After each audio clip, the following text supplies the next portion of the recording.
Has not nearly everyone heard the account of the prophet Jonah and his encounter with a great fish? It is a favorite story to be used in Sunday school in the training of our children. It's an easy book to preach on, and the 4 chapters fall into an easy outline, chapter by chapter, to lay out the book and help us in our understanding. I will get to that in a little while. Today I'd like to give an introduction to the book of Jonah, and then I'm going to end this particular part of the lecture and take it up again in Jonah part 2 with a verse-by-verse look at the book. Nothing is known of the prophet Jonah apart from the book that he left for us and one historical statement in 2 Kings chapter 14 and verse 25. Jonah's name means dove, and he is the son of his father, whose name means truthful. The passage in 2 Kings states that King Jeroboam II restored certain territories to Israel according to the prophecy of Jonah. We do not have that prophecy. This statement as to the fulfillment of his prophecy does not give us any certain clue as to the time of its utterance or of his prophecy either, but we get some clues from it. And we can, it's been generally assumed among conservative students of the book to be the 8th century BC, so sometime in the 700s BC. The prophet's home was in Gath-Hepher, which is in Zebulun. Remember, Zebulun was one of the 12 tribes of Israel. According to Josephus, he tells us that that's where Gath-Hepher was, and it is north of Galilee. So if you remember, Jerusalem is in Judea in the south, Galilee, the area to the north where Jesus spent much of his time in ministry, and then north of that would be where Jonah came from. So he was on the very fringes of Israel. In fact, that certainly tainted his thinking about the enemy armies that were constantly raiding the extremities of the land and invading them, capturing people, killing people, stealing and robbing from them. And so the book of Jonah, I believe, is sufficient in itself to give us insight into the character and the life of the much discussed and much scorned prophet. Jonah is scorned because the scoffers don't believe that someone could have been swallowed by a fish and been there for 3 days before he was spit out on dry land. And yet, even in modern recorded history, we have a couple of different events of someone being swallowed by a great fish and at a later time being spit out and living. I'm going to have a couple of comments on that in a little bit. Disbelief has attacked this book probably more than any other book of the Bible. It has been made the butt of ill-advised humor and undeserved ridicule. The book is a great missionary book of the Old Testament. We can judge how important the Jews consider this book when they read it during the solemn hours of the Day of Atonement. When Cyprian, the Christian orator of the 3rd century AD, read the book of the prophet, he was greatly moved by it. And the book was used of God for his conversion at that time. Some question has arisen concerning the book because it doesn't contain history and narrative to the practical exclusion of prophecy or prediction. There is an absence of the usual prophetic discourse, but there are those who realize that the book is among the prophets not because of the historical events it records, but because of the transactions in it are prophecies themselves. As we shall have occasion to see later, the book is a remarkable prophecy of the entire history of the people of Israel, as well as a clear prediction of the resurrection of Christ. And Jesus even refers to Jonah as Jonah was in the belly of a fish for 3 days and 3 nights, so will the Son of Man. Ridicule has especially centered around the swallowing of Jonah by the fish and his preservation in it. The root of the difficulty basically is this: it's the denial of the miraculous. Anyone that looks at the book of Jonah has to understand that this is a miracle. It is a book filled with miracles. Being swallowed by a fish is only one of the miracles that's recorded in the book. But the fact of the matter is, if we exclude the miraculous from our Bibles, then how much of our Bible do we have left? We have to exclude all of the healings and miracles of Jesus. We have to exclude the resurrection itself. We have to exclude the ascension. We have to exclude the day of Pentecost. So there's not much left to the Bible if we're going to disbelieve all of the miraculous things that are recorded in it. So I think it's somewhat short-sighted for unbelievers to think that the difficulty is solved simply by removing this miracle from the book of Jonah and making it into just a fabricated story to represent what was going on in Israel at the time. It is a book of miracles. I want you to understand that as we approach this book. It is a book of miracles. It is a prophecy full of miracles. There are clear miracles recorded over and over in the book. The storm was sent by God as a miracle. The selection of Jonah by Lot on board the ship by the other men there and finding him guilty was a miracle of God. The sudden subsiding of the sea is a divine miracle. The great fish appearing in the right place at the right time is a miracle. The preservation of Jonah is a miracle. His ejection from the fish safe and sound on shore is a miracle. The gourd, the worm, the east wind that we have in the last chapter of the book are all miracles.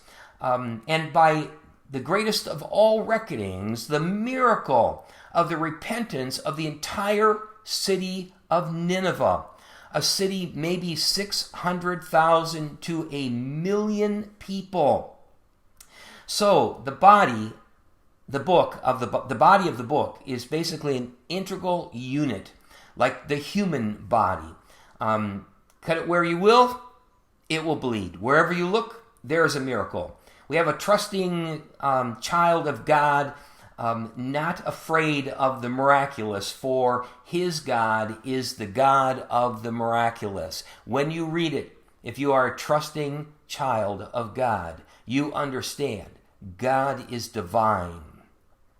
So this scorn of the miracle of the swallowing of Jonah has served all too long to swallow up the central message of the book, which is the heart of God, the love of God for all the world, for the non-Jewish world, for the Gentile, unbelieving, horrific world. And we're going to see that as we go through the book.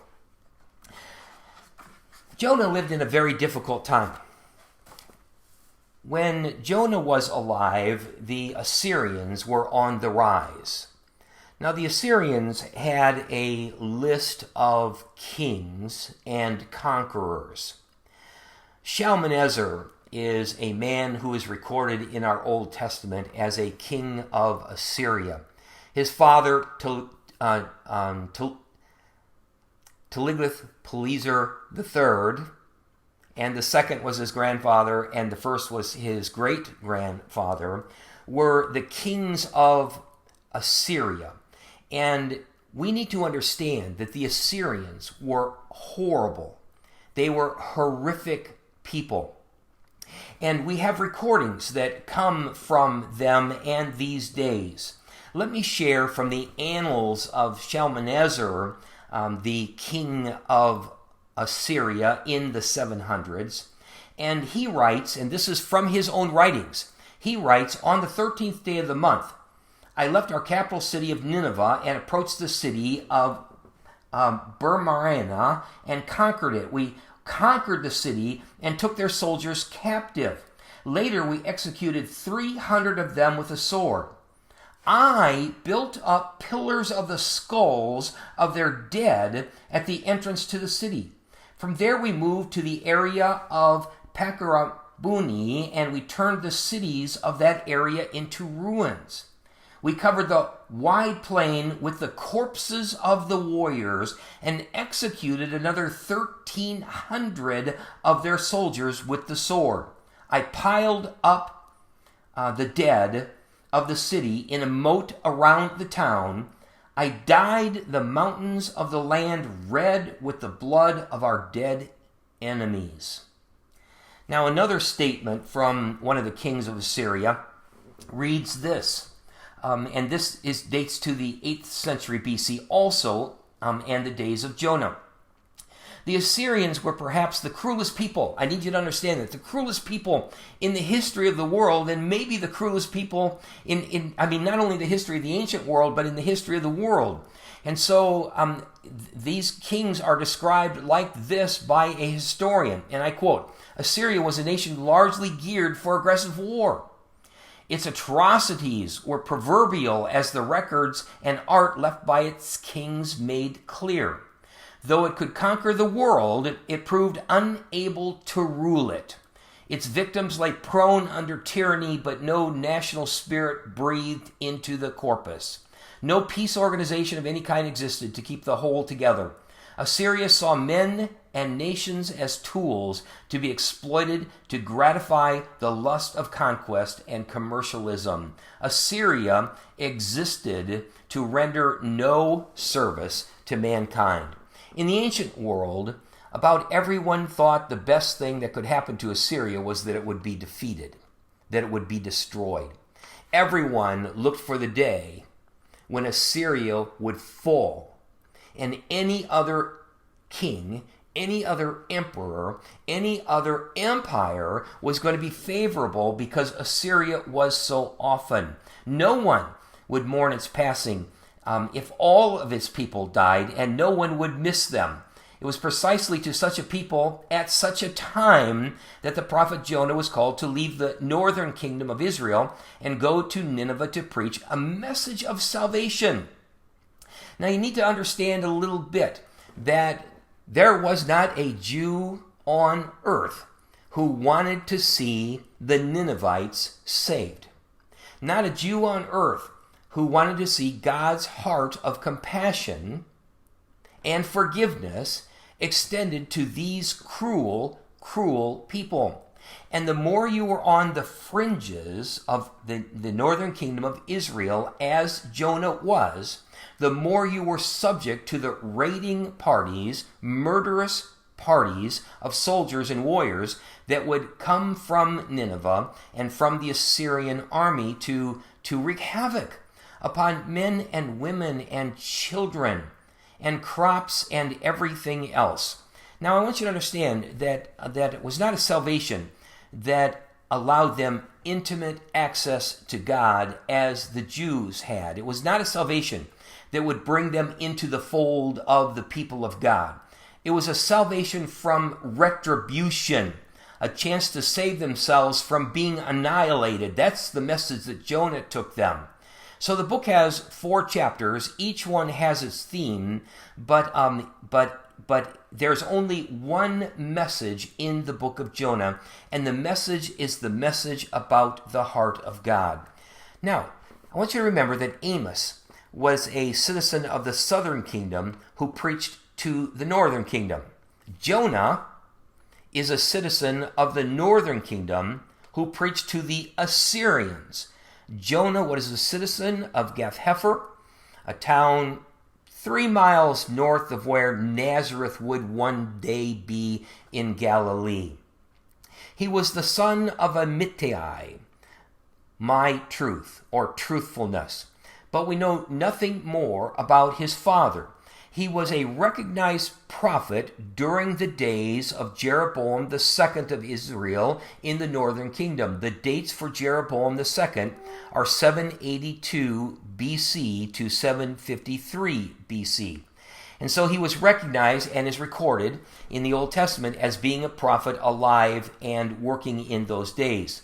The northern kingdom had gone wholesale away from God. They had refused to allow their people to go to Jerusalem to worship. They had set up their own places of worship in Dan in the north and Bethel in the south, where they had golden calves.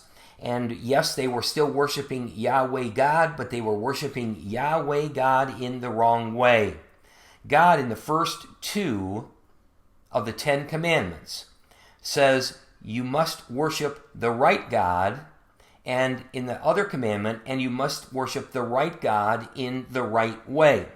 And so the northern kingdom had turned their back upon Jehovah God, Yahweh God. And God had done horrible things to the northern kingdom to get them to change, but they wouldn't change. And Amos records that for us. And he says in Amos 4:6-11, I gave you empty stomachs. In the Hebrew, it actually means cleanness of teeth, okay? Nothing passed through their mouths. Hunger in every city and lack of bread in every town. Yet you have not returned to me, declares the Lord. I also withheld rain from you when the harvest was still 3 months away.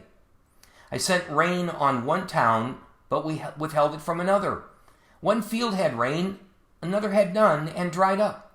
People staggered from town to town for water, but they did not get enough to drink.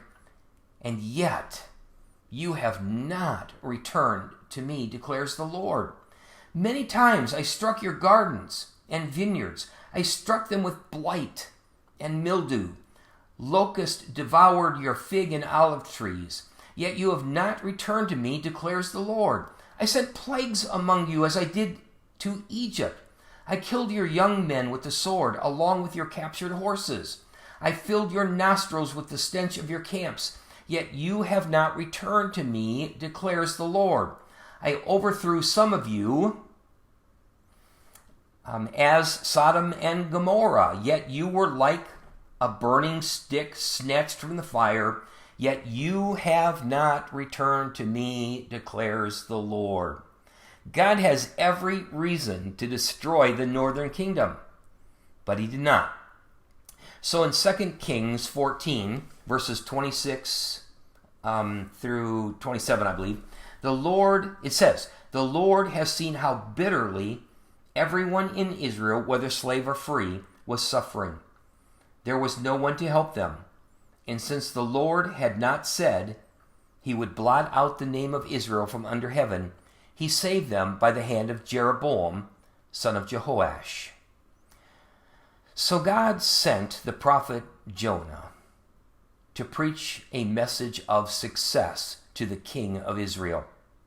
It says in 2 Kings 14:25, he, the king of Israel, was the one who restored the boundaries of Israel from Lebo, or from the entrance to Hamath to the Sea of Arabah, that's the Dead Sea, in accordance with the word of the Lord, the God of Israel, spoken through his servant Jonah, son of Amittai, the prophet from Gath-Hepher. So I find it interesting when our Bibles refer to Jonah, son of Amittai, that our Bibles are really referring to Jonah, the son of truth, or the son of my truth.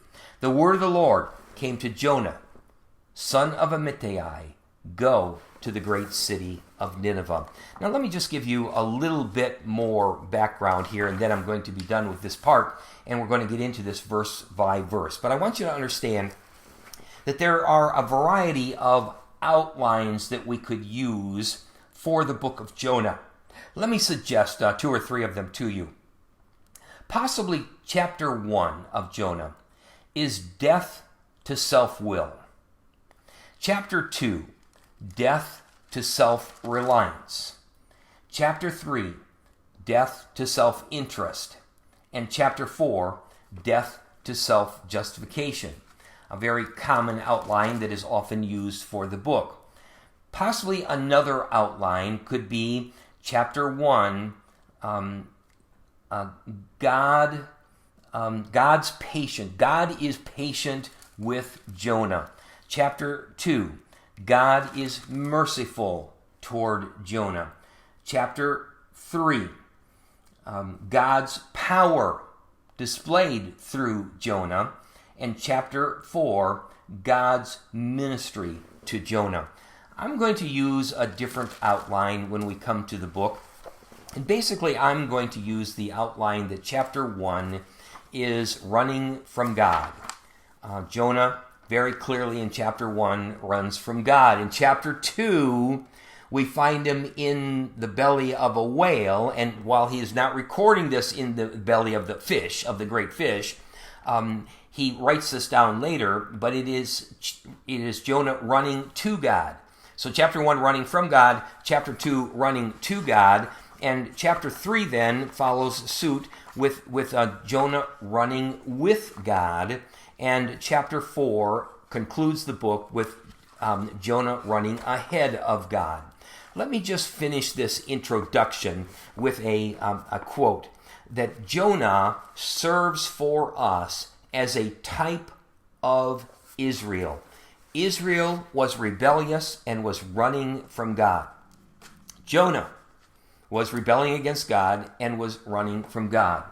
So, though there is not a word of prediction in the first chapter of this book, yet it is full of prophecy concerning the nation, the kingdom, the northern kingdom of Israel. Jonah is a picture of Israel. Now, don't misunderstand me. This is not an allegory. I'm not saying that at all. This is a true story of a prophet of God who rebelled against God's instruction to him and ran in the opposite direction. God wanted him to go east to Nineveh, and Jonah went west to Tarshish. And so it shows us as a picture almost of how Israel is running in the opposite direction of God. Israel and Jonah were chosen of God to be his people and to be God's witness. As Jonah, so Israel was commissioned of God. Israel was given a specific commission, essentially to be a light to the world. Jonah is given a specific commission. Like Jonah, Israel was disobedient to the will of God. Just as Jonah found himself among men of different nationalities, so Israel is disobedient and has been scattered throughout the earth. They're all around the globe today, living amongst people of different nationalities. While Jonah was among the heathen, they came to a knowledge of God. While Israel is among the nations, the Gentiles come to know God. Jonah was miraculously preserved in the sea monster. Israel has been miraculously preserved in the plan of God through the centuries of exile and dispersion. The book of Jonah is a prophecy of Israel, and I believe that is why it is contained within our books. So I want us to understand as we go into the book of Jonah that we are seeing a picture of the nation of Israel through the disobedience of Jonah, representing the disobedience of Israel. I also want us to understand the heart of God, that we see God is interested in people beyond the land of Israel. God has a heart for all people. In the Old Testament, we see numerous Gentiles coming into the fold, numerous people outside of the Jewish people, the Hebrew people, coming to know Yahweh God as their personal God. Certainly Rahab fits into that for us. Naaman fits into that for us. And there are many others. The Gibeonites in the book of Joshua fit into that. They are non-Jews who come to believe Yahweh is the only true and living God. So with that introduction, brief as it is, and the book is brief, I'm going to end this video, and then we're going to carry on next with the second part and a verse-by-verse look at the book of Jonah.